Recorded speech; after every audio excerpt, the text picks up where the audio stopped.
There we go. Good evening, everyone. Welcome to our Spring Parent Resource Night. We're so happy to have you. Both our folks here in person, although it's a beautiful evening.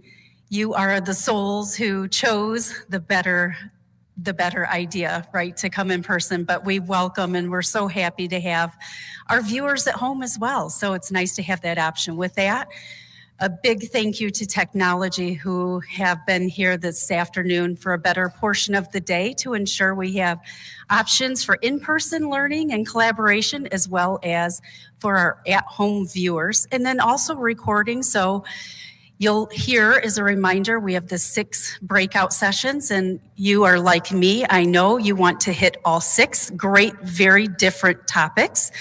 And we'll be able to because of the tech crew who is making this happen. So we thank them. So with that, I'd also like to introduce our Deputy Superintendent, Mr. John Tavernier. Thank you. And Dr. Paul Salah, our Superintendent.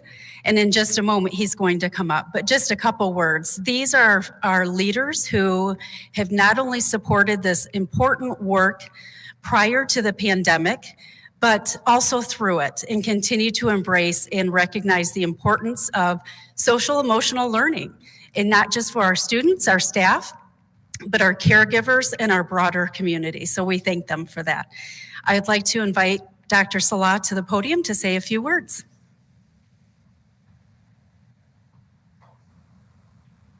Good evening. I usually get like a clap or something. Like the silence is just killing me here. I want to also take time just to welcome you and thank you so much for coming out. I'm so pleased to see the turnout. It is beautiful outside, and you just never know what you're going to get when the weather looks this good in Michigan. Can you believe we had snow on Monday? It's just incredible. So one of the very few benefits of the pandemic is we've gotten incredibly good at utilizing technology. And so Terry, thank you so much for pointing out the live stream option. So we know we have many who are joining us via live stream, and it's really pretty neat that all 6 of our breakout sessions, people will also be able to access those from home as well, and that will live on the web in perpetuity. So I want to just make a couple quick introductions here. We have some members of our Board of Education with us.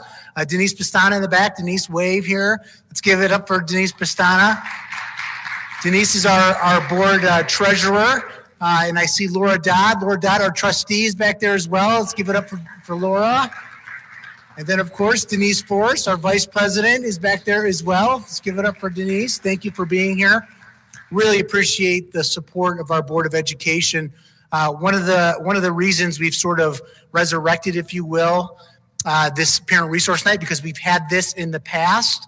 But one of the reasons that we've resurrected this is as a result of involvement from our task force. We have a task force that is made up of parents. It's made up of many of our teachers, as well as some of our administrators, really thinking through what do we need as we move away from COVID to a more normal school year, and what sorts of supports and resources do we need to provide our students from a socially emotional perspective.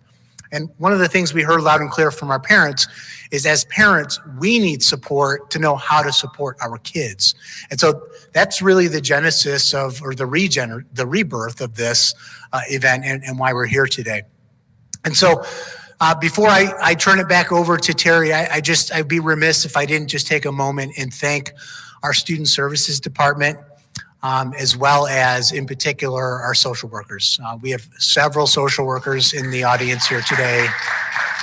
And frankly, this would not be possible, and all the collaboration and organization would not be possible. On top of, I would say many of our social workers would probably say this is one of the most challenging years from a social emotional perspective that they've ever navigated. So in addition to really supporting our kiddos, stepping up to do what was right for our families to be prepared for as we move out of this onto the next stage. So with that, I want to thank you again for being here, and I'm going to turn it right back over to Ms. Thompson. Thank you, Terry. Thank you. Thank you for those words. Yeah, speaking of our social workers, they've heard me say this through the pandemic and so often following. The work they do is so often invisible. It isn't like going to a science fair where you can see the teaching that took place to build or design an outcome, right? Or a math pentathlon where you see the magnificent instruction behind these marvelous students who can demonstrate such depth of mathematics. But our social workers are critical to the work that we do around mental health, and not just for our students, but for our staff. So we're super excited this evening to recognize their work, not only through the pandemic, but as Dr. Salah shared, this work of a resource night has been a part of our practice for the 2 decades I've been in Huron Valley. It's just looked different. And so this is really a celebration and an opportunity for us as parents, as caregivers, as community to recognize where we've been with a pandemic, but also to celebrate and instill hope again about where we're headed. So with that, if I could ask our social work team and our psychs who are in the room to stand. They are the ones with the fancy tags. Pink, green, and there's another color, blue maybe.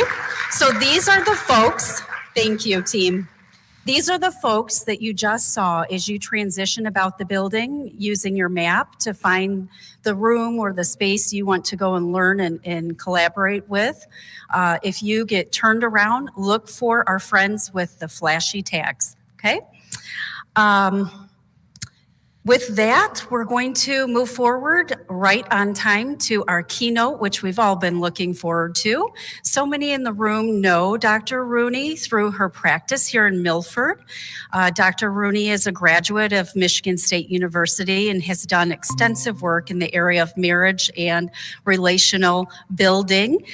She has a practice here in Milford, right down the street from us. She's been serving as the director of Perspectives Therapy here in Milford for about 20 years, right? Addressing depression, anxiety, trauma, addictions, identity, grief, and loss. I think we can all relate to some of those pieces throughout our life and not just the pandemic. So we really give you such credit for leaning into these conversations that would be easy to step aside from. And it's so important that we build a community around this work to support and to build capacity when folks are in need. So currently, Dr. Rooney is focusing her time on organizational health, along with the family and student support, is growing work culture that leads to engagement, retention, growth, and attunement. We're having the same conversations in schools, right? So parents and caregivers, colleagues, again, thank you for coming to this conversation, whether you are at home learning alongside us or here in person. We're grateful that you're choosing to invest in yourselves as parents or caregivers so that you can pay this forward to your neighbors, to your own children, or to family who need this information. Okay, with that, please come forward, Dr. Rooney. We're so happy to have you. Thank you.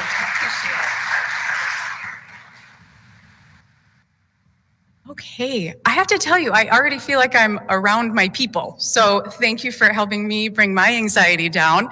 You are all doing exactly what I need you to right now, which is just giving me a genuine smile.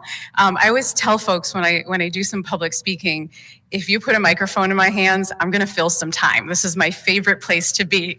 Okay, but I also hope that I'm pretty good at reading cues and slowing down when I need to slow down. I do tend to speak fairly quickly, and tonight in particular, you're going to feel some good energy from me. This is my most favorite topic, and that's why I feel like I'm around friends, because if you all chose to be here, it means this topic is meaningful to you as well. Social emotional wellness, social emotional health, whatever terminology we're going to put to it, we're going to dive in. We're going to do a deep dive, but it's going to feel intense, like we're jumping into cold water. I want you to take something away.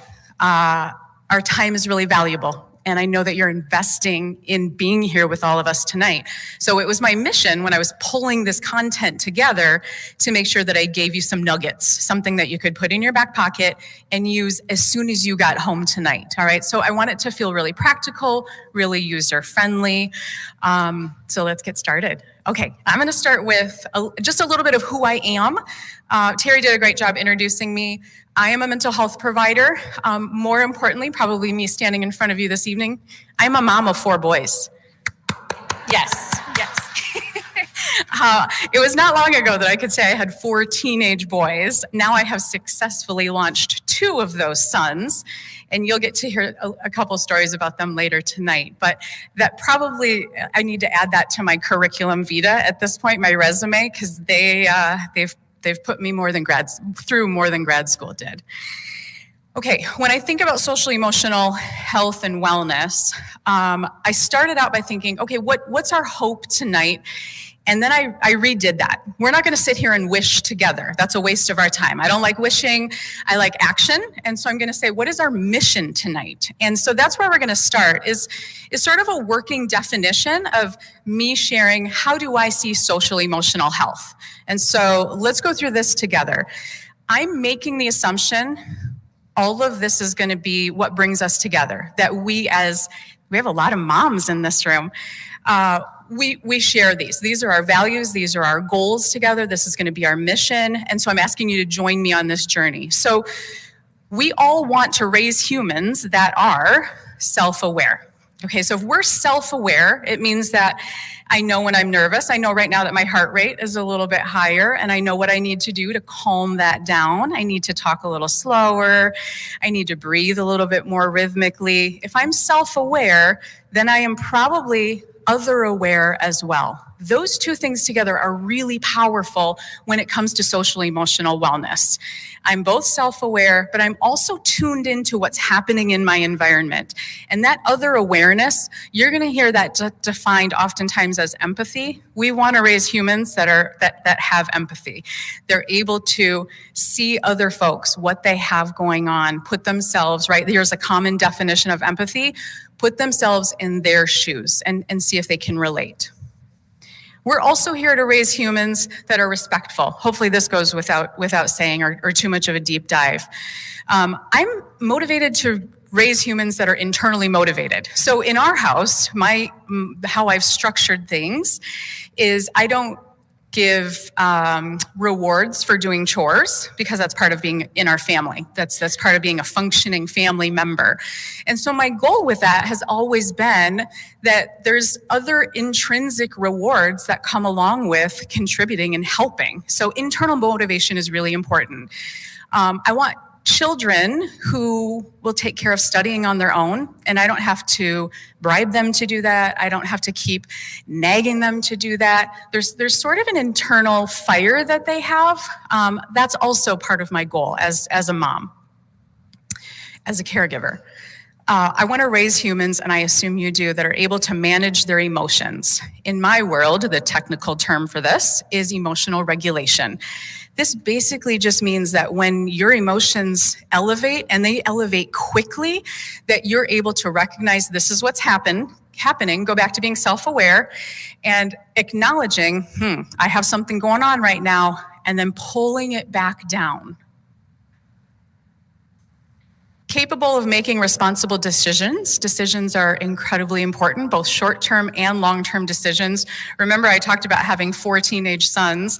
I went through 2 of them making pretty significant decisions about what they were going to do with their future.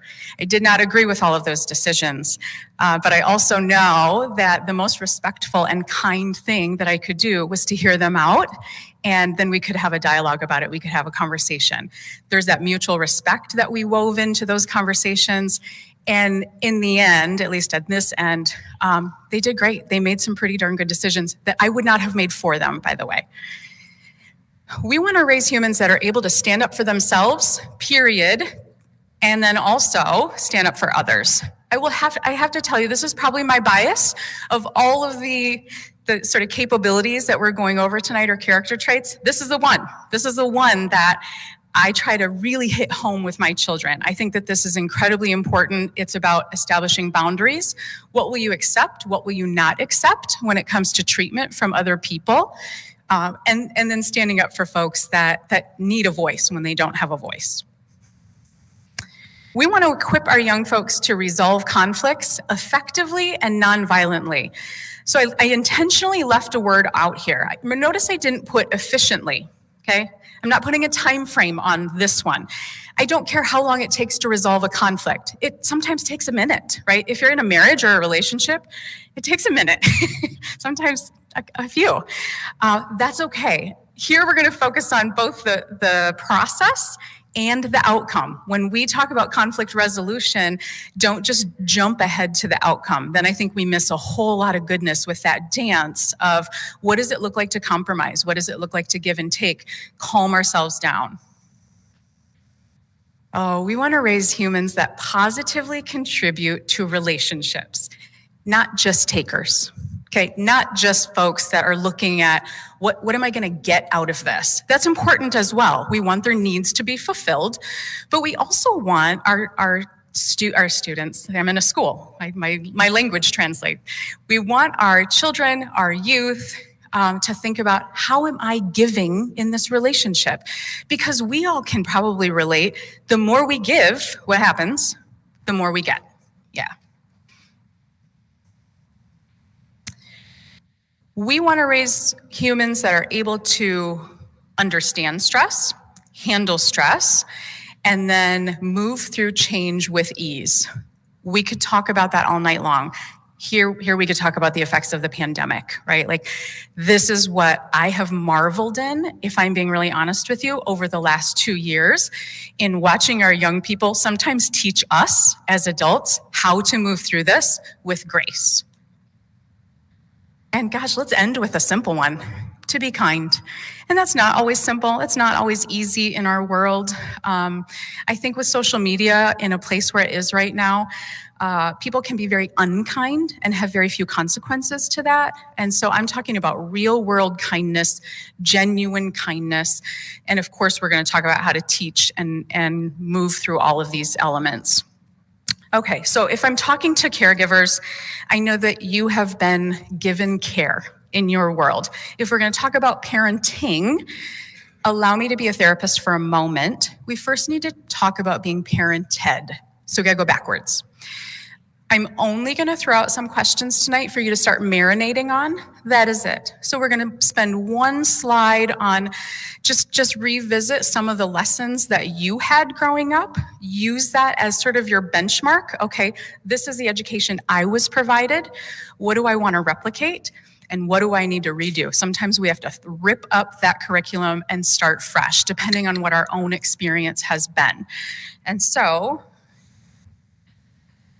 I'm going to ask you a couple questions, and I just want you to, again, start to think about these, start to pause on these. Do you think that your parents thought about their goals for how you would turn out as a human being? Really, do you think that your parent would be sitting in this room right now? If they had the opportunity, if they had the invitation when you were in first grade, sixth grade, junior year, would they have carved out time to do this, to come here? Did you watch your parents or caregivers engage in activities that you believe were intended to teach or model their expectations? The key word in this one is intended, because we watched our parents behave in a lot of different ways. They modeled a tremendous amount for us. Many of those teachings were unintended. We saw them be human beings. And I would guess that some of them absolutely were crafted and were intended to teach us something. Did your caregivers communicate their specific goals and expectations that they had for you? So did they let you know, my goal is that you're a good human? And then, let me tell you what I mean by good human. I have this conversation with my sons, actually a good bit. When they leave in the morning and they go to school, I say, go do good work and be a beautiful human being. They know mom's expectation. Was the expression of feelings encouraged? This one is really interesting. Remember, I'm a clinician, so I get a lot of human beings sharing a space with me, and they will affirm, not really. Not all feelings were welcomed in my family of origin. Some feelings, yes. If I were happy or joyful or excited, bring it on. If I were other things, scared, worried, feeling rejected, feeling helpless, feeling angry, not so much. Maybe mom unintentionally taught you that that's not okay by saying, stop crying. What are you crying about? Right? So that unintentionally, again, communicates that feeling is not okay. That one's off limits. Let's do less of that. How were you taught to care for yourself? How were you taught to physically care for yourself? We got a bunch of women in this room who were taught all about the menstrual cycle, right? I get really curious about that. How did our moms, how did our grandmothers teach that? As basic of a skill as that is, how did you learn? What was your lesson like? I know plenty of young men that were taught about masturbation by a pamphlet put on their bed. And dad said, let me know if you have any questions. Okay, so that's teaching them about physical health. And even more so, it's teaching them, I'm kind of super uncomfortable with this. How did your parents communicate their love for you? This one's really complicated. I end with this one because love is not always communicated verbally, right? Like, I know that my husband communicates his love for his children by doing things. That's that act of service. When he runs them all over our community, that's how he shows that he cares about them, that he loves them. He's vested in their relationships. I teach my children I show my children that I love them through touch. I'm a big kinesthetic touch person, so hugs are really meaningful to me. They're a little bit less welcomed and tricky with a 17-year-old than they were with a 7-year-old. I miss that a bit. But how did your parents, remember, we're reflecting, how did they show you that they care about you, that they loved you? Okay, so now that we've gone backwards, that's your baseline and your benchmark. Now I'm going to give you some strategies.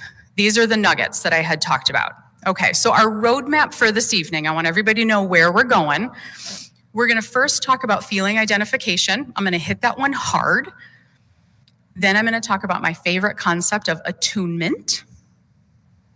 We're going to talk about listening, which is the simplest one on here, but the most complicated to actually do.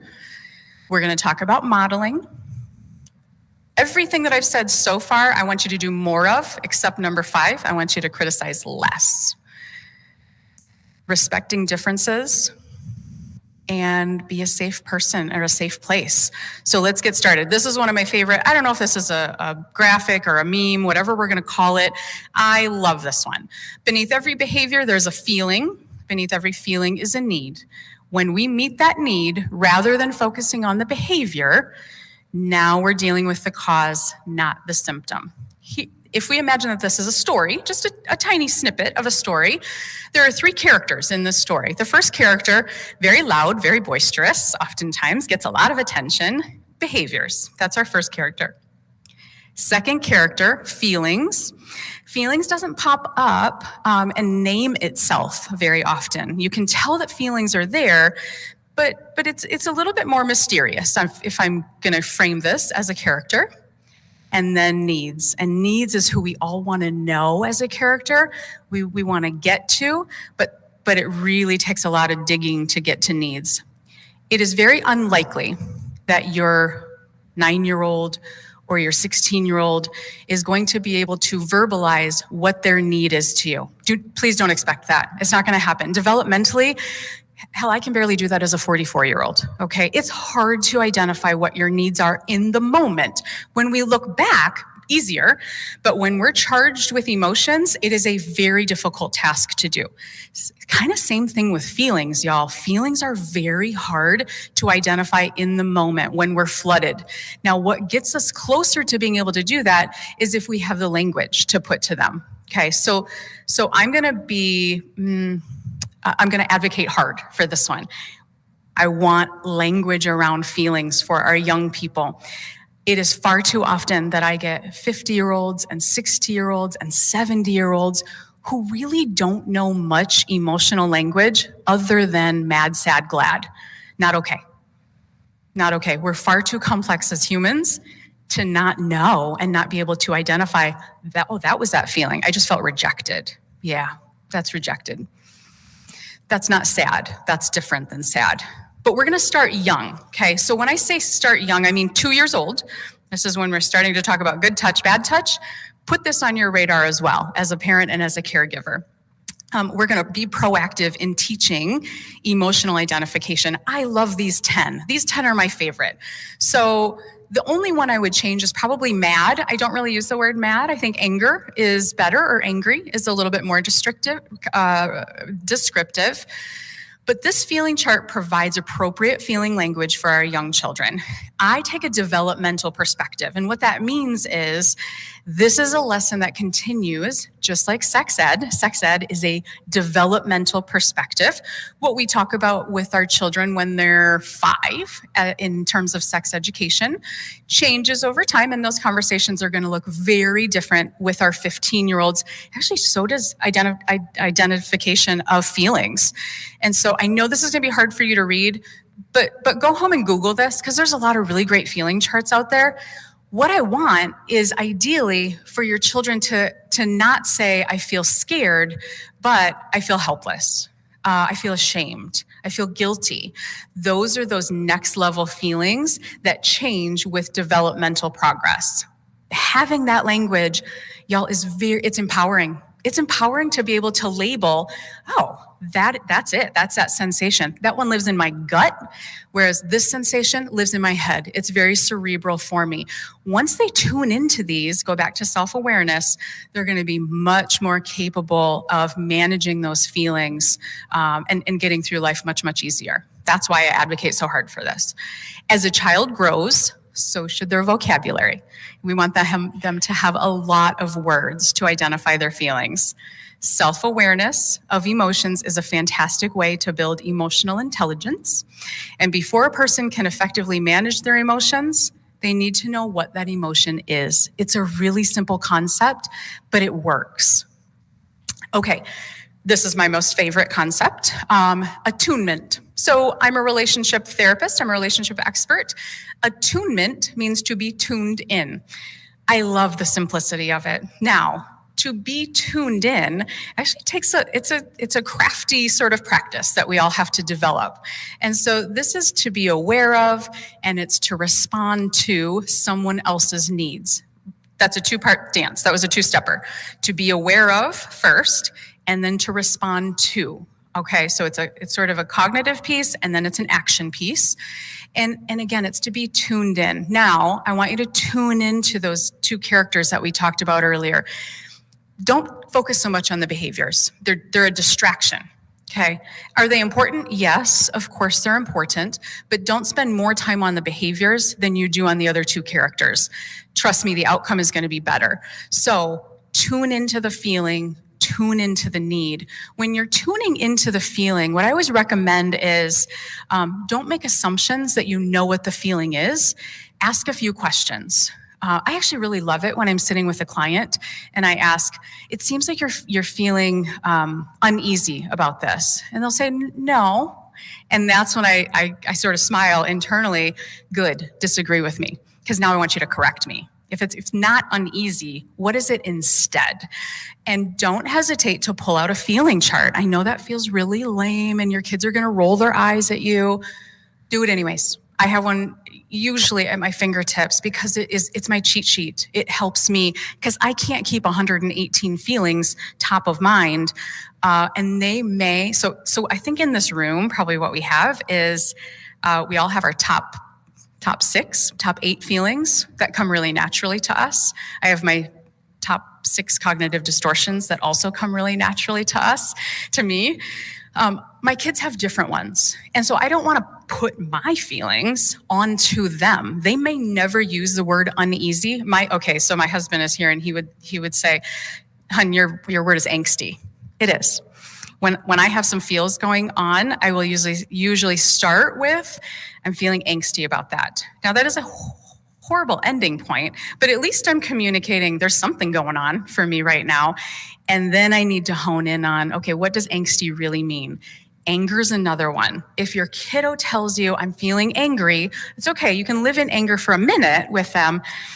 There's something deeper. There's something underneath anger. That's not a primary emotion. Okay, so validate anger. Yep, I can see that you're angry because I just saw you, do this, or this.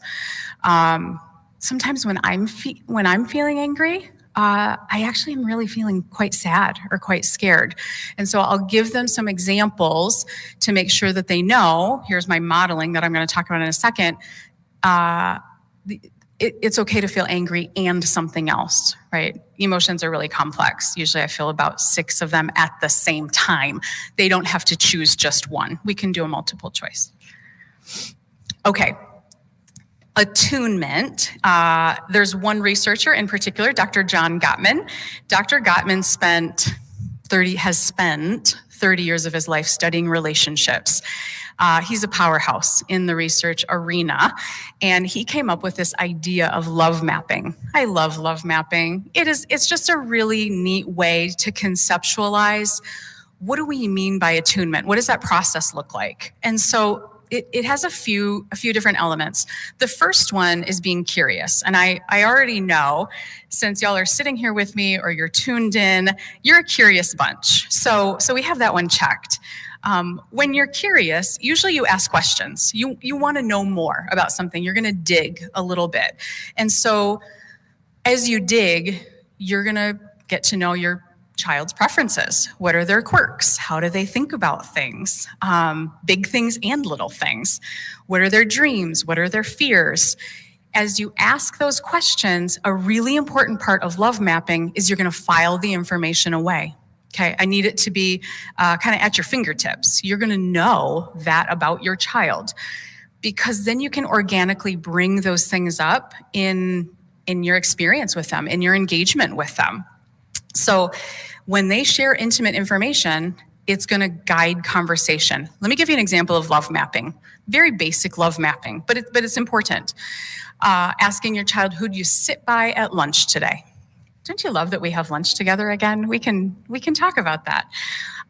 What's your favorite lunch? My 15-year-old's favorite lunch is nachos. There's not a lot of nutritional value in nachos, but that boy will choose nachos 4 days out of the week. I know this about my son. I know he doesn't make great choices when it comes to food. So those are elements of love mapping. And a big question, those are little ones. A bigger question is, what do you think happens to us after we die? I'm curious about what my 17-year-old, how they would answer that question. What do you think about wearing masks? What's your opinion on that? Because we share our opinions really freely. They hear our conversations. They see what news channel we watch. Like, they're absorbing all of that. The beautiful thing is like, we have to sort of support them as they create their own vision and their own view of life. So that's love mapping. Now, love mapping can only happen if we're listening. And listening it's tougher than it sounds, y'all. Like, I've watched people struggle with this, particularly parents. And I will tell you why I think that is. Because I think parents take that role so big that they want to teach, and they want to make sure that their child is prepared to live successfully in the world. And so that translates sometimes into lecturing, and that's not received super by your key audience member. And so here's what I really mean by listening. Okay, we're going to create space. That doesn't mean that it can't be spontaneous. Most of these opportunities are going to be incredibly spontaneous. But by creating space, we're going to push out other noise.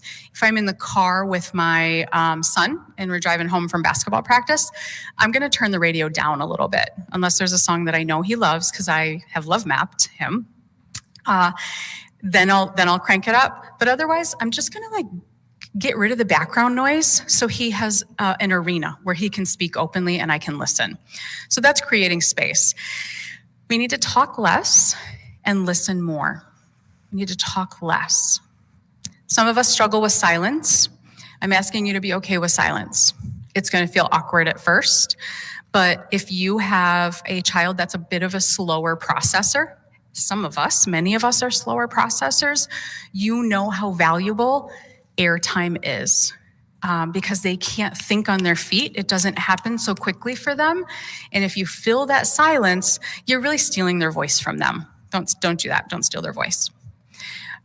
Step 4, ask good questions. Really, I just mean ask questions. We don't need to say what's a good question, what's a bad question. Just be curious and ask questions. I'm going to loop back here to don't make assumptions. Don't fill in the blanks or the gaps. You're going to miss too much information from your kiddo. So ask clarifying questions such as, here's what I heard. Is that what you meant? Or, so you're saying this. Do I have that right? So look at what that does. Just that little gesture of checking in with that human being is a sign of respect. It's like, please clarify for me because I care to get this accurate. Okay, don't stress about saying the right thing. Fight that common urge to teach or to lecture, all right? Fight that urge. There is a really famous quote out there, and forgive me, I don't know who said it, but people aren't going to remember what you said. People aren't going to remember what you did, but they absolutely are going to remember how you made them feel. This applies to our children. And then we're going to validate them for being vulnerable. It's hard being vulnerable. I don't even care if this is in our family. It's tough to start to express emotions and share opinions and reveal, I don't know what the heck I'm doing. And I'm scared to make big decisions. And my friend is doing this, and should I be doing that? All of those things are very big and very heavy for our children. So validate, show appreciation for their risk-taking. Because what we're doing is we're reinforcing, come back to me. Let's do this again. Okay, modeling is really, really highly effective in terms of teaching. I'm going to talk less about this one. We can breeze over this. I just chose images that I thought were meaningful. If the whole family's on their devices all the time, that's modeling that's acceptable, that's okay, that's a reasonable substitute for dialogue and for conversation. The second picture is my favorite. So this is maybe a mother or a sister, or older sister, and a daughter. My story behind picture number 2 is that the daughter learned a new yoga strategy at school that day, right? Like, I'm in the social work world. So maybe a social worker came into class, was teaching the class about mindfulness, and she came home and she said, Mom, so I learned this thing. And Mom said, show me. That's why I love this, because Mom's not only having a dialogue, which is really important, but she's allowing her daughter to lead her and, again, like, deliver that respect and deliver that empowerment. That's going to create a socially and emotionally healthy young person. Okay, so I'm saying more. Now I'm going to talk about less. All right, be aware of being overly critical. So in this image, I see a lot of contempt. This mom is going up to her son and she's saying, you have to start with the glasses. And she looks ticked off. My reaction to this, who does dishes like this anymore, first of all? My reaction to this is, give the kid a break. At least he's doing dishes. Like, that's a dream come true sometimes in my house. So although it's well-intended, Mom's trying to teach him something. We all know what Mom's trying to teach him. Mom's trying to teach him, start with the glasses because they're not as dirty. Y'all remember back in the day when we did dishes by hand? You don't want the water getting greasy by the end of the cycle. Mom has every right to want to teach a life lesson, but how she's doing it is going to have a negative impact. Her outcome is going to be terrible. That kid's going to be like, Mom, I'm never doing dishes again. And he's going to act out and do what kids do. And so what I'm recommending here is, instead of being overly critical, accept that there's a process. Don't just focus on the content or the outcome. If we focus on the process or the relationship, now we're thinking more long-term. Now, don't think short-term when trying to teach or trying to influence. Think longer-term. And then the second piece is, be kind and be clear in our communication. So in my ideal moment as a mother, I would have walked up to my child and very calmly said, I appreciate you doing dishes. Your help around the house means a lot to me. it's best actually to start with the dishes that are least dirty so that the water stays cleaner longer. Giving our children the why is respectful, right? It shows you deserve to know my why. If you had parents like I did from time to time, it was, you don't need to know why, just do what I say. Okay, it's a little outdated. We're gonna do things differently. All right, we're on to respect differences. So these are my children. I was able to share a little glimpse into my family with all of you. So I said I had 4 boys. This is my crew. I have a range of age 22 to 15, and I have had a crash course in respecting differences within my children. I do not have the same goals for my 4 boys. They have very different needs. My expectations are wildly different, and I would have done damage to them and my relationship with them had I done it any other way. My older 2 boys do not speak English as their first language. I needed to modify my expectations for who they are as human beings and how they could be successful by changing things up. My youngest son has dyslexia. His brain works differently. We celebrate that now because it's pretty darn cool, but we do things differently. He didn't learn to ride a bike or rhyme or tie his shoes until he was the ripe old age of 7, and we couldn't figure out what was going on with this kid. I learned very quickly, you got to throw those expectations out. The best way to do that is to not compare. Boy, tuck that away in your back pocket for yourselves as well. Throw out comparisons. There is nothing positive really that ever comes out of comparisons. And I think especially in sibling groups and in friend groups, it's really hard on our kiddos. And we may not even intend it to come across as it does.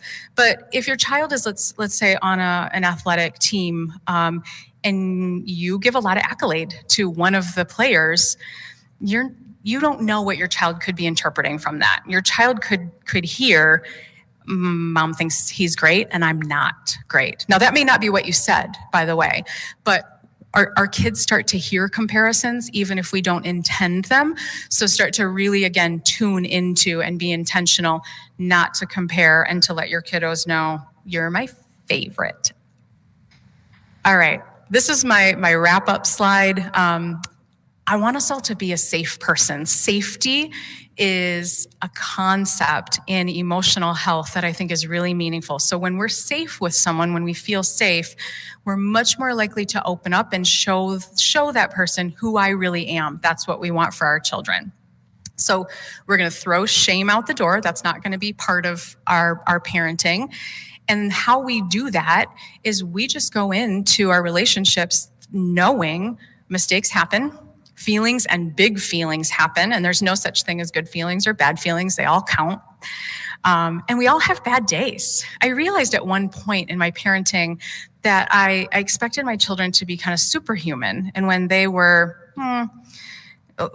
having bad days, I wanted it to stop. And then I reflected on that and thought about the bad days that I have. And if someone insisted that I stop having a bad day, that would not be helpful for me at all. It would make that day worse, and I would start to question my abilities. And so I stopped doing that, but I made that mistake for a minute. Show genuine interest in who they are. I hope that we hit on that enough this evening. Be quick to listen and slow to give advice. Show that you are human too. Here's that vulnerability piece. You make mistakes. You have strong feelings. Call out when your kids, when you have less than an ideal moment, let your kids know that. When I am not at my best, I apologize to my children because that's not who I wanted to be. Now they see 2 things. 1, okay, Mom can be a little bit of a beast from time to time. And 2, at least she acknowledges when she is a beast and she can humble herself and apologize for those moments. Imperfection, like I always tell my kids, I'm a work in progress. That will be forever. We want to welcome vulnerability, and we need to ourselves be a bit vulnerable. I want to hit here though, proper boundaries are really important. So as much as I'm talking about us being a safe space for our children, they are not a safe space for us. Don't cross that boundary. Okay, we have backups, we have resources, we have support, whether that's a spouse or a sister or friends. We don't confide in our children like we want them to confide in us. This is a one unidirectional. Okay, all right. Speak to your children as if they are the wisest, kindest, most beautiful, and magical human beings on earth, for what they believe is what they will become. Trust me, you will not spoil your children by telling them that they are your favorite. Our children will internalize how we respond to them and how we interact with them. They will be better to other people, and they will have better, more powerful relationships if we fuel this in them. In short, we have a tremendous amount of power to shape how they view themselves and the world around them. Okay, I'm with my people, and I appreciate you all being here, and your attention was fantastic. Enjoy the rest of your breakout sessions. There is some good content tonight, and I will stick around for a few minutes if anybody has questions or wants to touch base. So thank you.